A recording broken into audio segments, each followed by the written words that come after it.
बच्चों, आज मैं आपको कक्षा 7 का सेकंड चैप्टर हिंदी का सच्चा तीर्थयात्री समझाऊंगी। सबसे पहले इसके पाठ का नाम सच्चा तीर्थयात्री पार्ट 2। इस कहानी के रचयिता रूसी भाषा के महान लेखक लियो टॉल्स्टॉय हैं। आपकी कहानियों में मानवीय संवेदना, नैतिकता की प्रधानता रहती है। प्रस्तुत कहानी इस बात का उदाहरण है, इसी बात का उदाहरण कहानी है। इसमें बताया गया है कि ईश्वर कहीं बाहर नहीं है। इसमें यही बताया गया है कि ईश्वर कहीं बाहर नहीं है, वह हमारे भीतर ही है। दया, करुणा और प्रेम और सहानुभूति आदि ईश्वर के ही गुण हैं। दया, किसी के प्रति दया करना, किसी के प्रति किसी लाचार व्यक्ति की सहायता करना, प्रेम करना, सहानुभूति जितनी बन सके उसकी उतनी सहानुभूति देना, ये सब ईश्वर के ही गुण है। अतः हमें इन्हें अपने हृदय में स्थान देना चाहिए। हमें इन चारों का अपने हृदय में स्थान देना चाहिए, तभी हमें समझो ईश्वर की प्राप्ति हो गई। इसके बाद हमारा पाठ प्रारंभ होता है। किसी समय रूस के एक गांव में एफिम और एलिसा नामक दो व्यक्ति रहते थे। दोनों वृद्ध थे, दोनों में घनिष्ठ मित्रता थी। किसी समय एफिम और एलिसा नाम के दो व्यक्ति गांव में रहते थे। दोनों वृद्ध थे, दोनों में बहुत ही अच्छी मित्रता थी। एफिम गंभीर और विचारशील व्यक्ति था। एफिम गंभीर था और विचारशील व्यक्ति था, बहुत ज़्यादा सोचता था, हर एक चीज़ में विचार करता था। उसका परिवार काफ़ी बड़ा था। वह अपने परिवार की देखभाल बड़े ध्यान से करता था। उसका परिवार बहुत बड़ा था। वह अपने परिवार की देखभाल बहुत ही अच्छे तरीके से करता था। वह काफ़ी धनवान था। वह हर समय किसी न किसी कार्य में व्यस्त रहता था। वह हर समय किसी न किसी काम में लगा रहता था। इसके बाद एलिसा बड़ा दयालु ईश्वर भक्त और प्रसन्नचित्त व्यक्ति था। उसका परिवार ना धनवान था ना निर्धन था। उसका परिवार ना तो धनवान था, ना तो पैसा वाला था, ना ही गरीब था। वह मधुमक्खियां पालकर अपने परिवार का पोषण करता था। दोनों मित्रों ने एक बात तय किया कि वे साथ साथ यरूशलेम की यात्रा पर जाएंगे। एक तीर्थ स्थल है यरूशलेम, वहाँ पे जाएंगे। एलिसा तो हर समय जाने को तैयार रहता था, पर एफिम को समय नहीं मिलता था, क्योंकि उसका परिवार बहुत ज़्यादा बड़ा था। वो अपने कामों में बहुत ज़्यादा व्यस्त रहता था।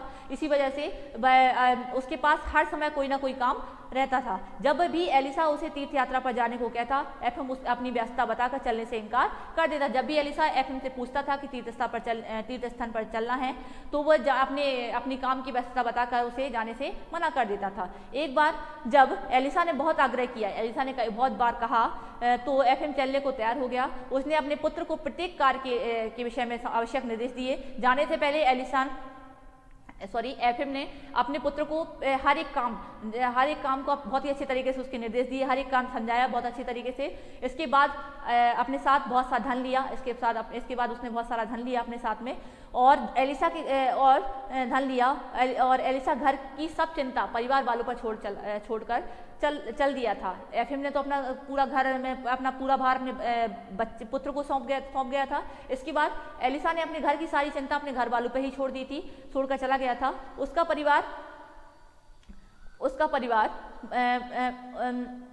उसका मन पूरी तरह शांत था। एफिम के मन में शांति ना थी। उसका मन जो था बिल्कुल पूरी तरह शांत था। वो ईश्वर में ही लीन था, ईश्वर की भक्ति। अब वो यात्रा पे जा रहा था तो ईश्वर की भक्ति में ही लीन था। उसका मन तो बिल्कुल शांत था, उसे किसी बात की कोई चिंता नहीं थी। एफिम के मन में शांति ना थी, पर एफिम के मन में बिल्कुल शांति ना थी। उसे हर समय अपने परिवार की चिंता लगी रहती थी। दोनों मित्र चलते चलते एक गाँव में पहुंचे। उस गाँव में काफी समय से वर्षा न होने के कारण त्राही मची हुई थी। दोनों मित्र चलते चलते एक गाँव के पास पहुंच गए थे। वहां पे काफी समय से वर्षा नहीं हुई थी, इसलिए वहां के लोग बहुत ज्यादा परेशान थे। भूख प्यास से तड़प कर दम तोड़ रहे थे। सूर्यास्त हो चुका था। दोनों मित्र रात बिताने के लिए एक झोपड़ी की ओर चले। सूर्यास्त मतलब संध्या का समय आ गया था, तो दोनों मित्र एक झोपड़ी तलाश रहे थे, और रात बिताने के लिए उन्हें एक झोपड़ी की ओर चले। जब झोपड़ी के द्वार पर पहुंचे तो उन्हें अंदर लोगों की चीख पुकार सुनाई दी। जैसे वो एक झोपड़ी के पास पहुंचे तो उन्हें अंदर से लोगों की चीख पुकार सुनाई दी। बहुत ही ज़्यादा आवाज़ें सुनाई दी। उन्होंने दरवाज़ा खटखटाया, किंतु दरवाज़ा ना खुला। एलिसा ने दरवाजे को धक्का दिया। उसने कई बार दरवाज़ा खटखटाया, दरवाज़ा नहीं खुला, तो एलिसा ने दरवाजे पे धक्का दिया और खुल गया। एलिसा ने भीतर जाकर देखा तो वहाँ का दृश्य बड़ा ही कारुणिक था। वहाँ का जैसी दृश्य थे, वहाँ के लोग बहुत ज़्यादा पीड़ित थे, देखने योग्य था। मतलब जैसे ही उसने देखा वह बिल्कुल आश्चर्यचकित रह गया। देखने ही उसके मन में करुणिक भावनाएं जाग उठी। एक स्त्री मरणासन्न स्थिति में जमीन पर पड़ी थी, मतलब मरने की अवस्था में थी। एक बच्चा चारपाई में बैठा था।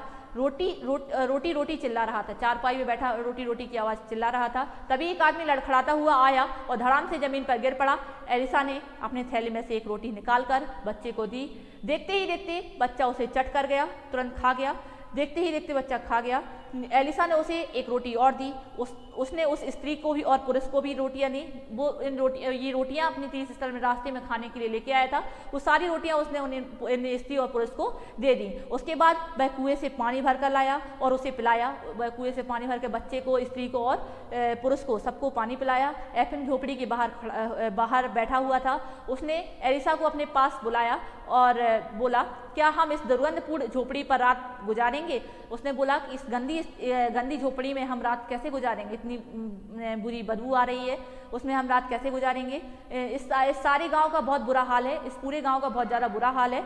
आओ अब यहाँ से चलें, आओ अब यहाँ से चलते हैं। रात आगे किसी गांव में गुजार लेंगे, यहाँ समय नष्ट करना ठीक नहीं है। रात कहीं आगे किसी गांव में और गुजार लेंगे, यहाँ समय बर्बाद करना ठीक नहीं है। ऐसा किसने बोला? एफिम ने बोला। किससे बोला? एलिसा से बोला। एलिसा तुरंत अपने मित्र की मनोदशा समझ गया, वह अच्छे से जानता था, तो तुरंत उसकी भावनाओं को समझ गया।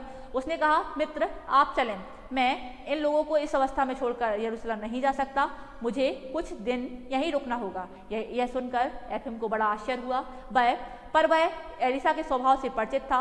वह अकेला ही अपने मार्ग पर चल दिया। एलिसा वहीं रुक गया। वह घर के लिए आवश्यक चीज़ें अपने पास से खरीद कर लाया, क्योंकि झोपड़ी में कुछ भी नहीं था। शायद अपना पेट भरने के लिए भी वे एक एक करके सब चीज़ें बेच चुके थे। धीरे धीरे कई दिन बीत गए। एक ओर उसका मन करता था कि उसे तीर्थ यात्रा पर चल देना चाहिए, दूसरी ओर उन लोगों की करुणा दशा देखकर उसका मन भर जाता था। उसकी सेवा में धीरे धीरे उन लोगों के फिर शक्ति आ रही थी। उसके पास जितना पैसा था उन सारे पैसों से उसने उनके लिए उनकी ज़रूरतें चीज़ें खरीद ली थी। और इसके बाद उसने जितना भी, क्योंकि उससे झोपड़ी में कुछ भी नहीं था और इसलिए बस समझ गया था कि झोपड़ी में जितना भी सामान है शायद उन्होंने अपने गुजारा करने के लिए एक एक सामान बेच दिया है। इसलिए उसने पूरा उसके लिए सारी व्यवस्थाएं की उनकी। इससे उनके लोगों के में धीरे धीरे लोगों में फिर से शक्ति आ गई थी। एलिसा ने उन लोगों के दूध के लिए गाय और उनका खेत जोतने के लिए घोड़ा खरीदा। दूध के लिए गाय भी खरीदी थी, खेत जोतने के लिए घोड़ा भी, और साथ ही फसल आने तक का उनके लिए अनाज खरीद कर रख दिया था। अब उसके पास रुपए भी खर्च हो चुके थे। जितना वो पैसा तीर्थ स्थल के लिए लेके आया था उन सारे पैसों का उसने उनकी जितनी भी जरूरतें चीज़ें हैं, आवश्यक चीज़ें थी, वो सारी चीज़ें लेकर रख दी थी। जब तक रख दी थी जब तक उसकी फसल आनी थी, तब तक की उसने पूरी चीज़ें रख दी थी ताकि इन लोगों को कमी ना पड़े। इसलिए खर्च हो चुका था, इसलिए उसने यरूशलेम जाने का विचार छोड़कर घर लौट जाने का निश्चय किया। एक दिन जब उस घर के लोग गहरी नींद में सो रहे थे, वह चुपचाप उनका घर छोड़कर अपने गांव के लिए चल दिया। घर पहुंचने पर परिवार और गांव के लोगों ने पूछा, आप यरूशलेम से इतनी जल्दी कैसे आ गए? एफिम कहाँ है? एलिसा ने उन लोगों को यह कहकर टाल दिया, ईश्वर की यह इच्छा नहीं थी कि मैं वहाँ जाऊँ। उसने अपना काम भी नहीं बताया कि मैं किस काम की वजह से नहीं जा पाया। तो जो महान व्यक्ति होते हैं वो अपना काम कभी नहीं बताते कि मैंने कितने महान काम किए, ये नहीं बताते। इसलिए उसने कुछ नहीं बताया। उसने यही कहकर टाल दिया कि शायद ईश्वर की इच्छा नहीं थी मैं वहाँ जा पाऊँ, इसलिए दूसरा मेरा सारा धन भी बीच में ही समाप्त हो गया था, इसलिए मैं एफिम के साथ ना जा सका और लौट आया। उधर एफिम एलिसा को गांव की उस झोपड़ी में छोड़कर जितना शीघ्र संभव था यरूशलेम की ओर चला। वहाँ पहुंचकर जब वह प्रार्थना के लिए गिरजाघर में गया तो वहाँ भारी भीड़ थी। जैसे ही वह गिरजाघर में गया तो वहाँ बहुत ज़्यादा भीड़ थी। उसे हर समय यही डर लगा रहता था कि कोई उसकी जेब ना काट ले। जब वो तीर्थ स्थल जा रहा था तो उसे किस बात की चिंता थी? अपने परिवार की चिंता थी। और जैसे ही वो तीर्थ स्थल में पहुँच गया था तो जैसे ही वो गिरजाघर के अंदर गया, प्रवेश किया उसने, तो किस बात की चिंता हुई? कोई मेरी जेब ना काट ले। प्रार्थना में उसका मन यहीं लगा था। उसने प्रार्थना में भी यही सोचा था, उसका मन यही था कि मेरी कोई जेब ना काट ले। गिरजाघर भीतरी भाग में 36 दीपक जल रहे थे। गिरजाघर के जो भीतरी भाग था उसमें 36 दीपक जल रहे थे। वहाँ किसी भी तीर्थयात्री को जाने की अनुमति नहीं थी। वहाँ किसी भी तीर्थयात्री को वहाँ अंदर जाने की अनुमति नहीं थी। परंतु वहीं दीपकों के प्रकाश के पीछे एलिसा की झलक देखकर एफिम आश्चर्यचकित रह गया। वहीं उसने दीपकों के पीछे एलिसा की छवि देखी। उसको देखकर वह आश्चर्यचकित रह गया। वह सोचने लगा कि एलिसा को तो मैं पीछे छोड़ आया हूँ, फिर यह एलिसा कैसे हो सकता है? उसने फिर ध्यान से देखा ध्यान से देखा तो उसे विश्वास हो गया कि यह एलिसा ही है। उसने सोचा कि उसका मित्र बड़ा भाग्यशाली है। उसे इस बात की भी प्रसन्नता हुई कि कल अपने मित्र की सहायता से मैं भी गिरजाघर के भीतरी भाग में पहुंच सकूंगा। उसे इस बात की प्रसन्नता हुई कि मैं अपनी मित्र की सहायता से गिरजाघर के अंदर जा सकूंगा। प्रार्थना समाप्त हुई तो भीड़ इधर उधर बढ़ने लगी। एफएम को फिर अपनी जेब की चिंता हुई, इसलिए वह अपनी जेब को मजबूती से पकड़े हुए बाहर आया। बाहर आने पर उसे अपना मित्र कहीं दिखाई नहीं दिया। जैसे वो बाहर आया तो उसे बाहर अपना मित्र नहीं दिखाई दिया। अगले दिन जब एफएम गिरजाघर गया तो गिरजाघर के भीतरी भाग में दीपकों के पीछे उसे अपना मित्र एलिसा पादरी की तरह हाथ फैलाए खड़ा दिखाई दिया, परंतु प्रार्थना समाप्त होने के बाद उसका कुछ पता ना चला। यही क्रम 3 सप्ताह तक चलता रहा। ये सब भगवान की ईश्वर की महिमा थी। 3 सप्ताह तक यरूशलेम में रुकने के बाद एफएम अपने घर के लिए चल दिया। रास्ते में वह उसी झोपड़ी पर पहुंचा जहां वो एलिसा को छोड़कर गया था। झोपड़ी के द्वार पर एक बूढ़ी स्त्री खड़ी थी। एफएम को देखकर वह बोली, आइए बाबा, हमारे साथ ठहरिए और भोजन कीजिए। हम सदा अपने यहाँ यात्रियों का स्वागत करते हैं। एक यात्री ने हमारी प्राण रक्षा की थी। एफएम तुरंत समझ गया कि वह स्त्री किस विषय में बात कर रही थी।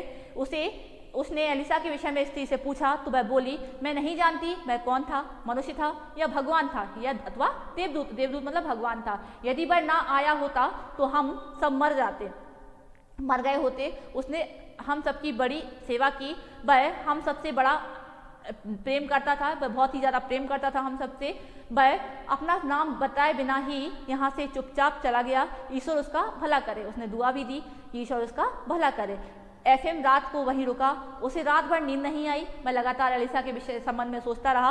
उसे अच्छी तरह याद आ रहा था कि उसने यरूशलेम के गिरजाघर के भीतरी भाग में एलिसा को देखा है। वह यह भी जानता था कि एलिसा को वह इसी झोपड़ी में छोड़ गया था और वह यहीं से लौट गया था। उसे लगने लगा कि ईश्वर ने एलिसा की तीर्थ यात्रा स्वीकार कर ली, किंतु उसकी तीर्थ यात्रा स्वीकार नहीं हुई।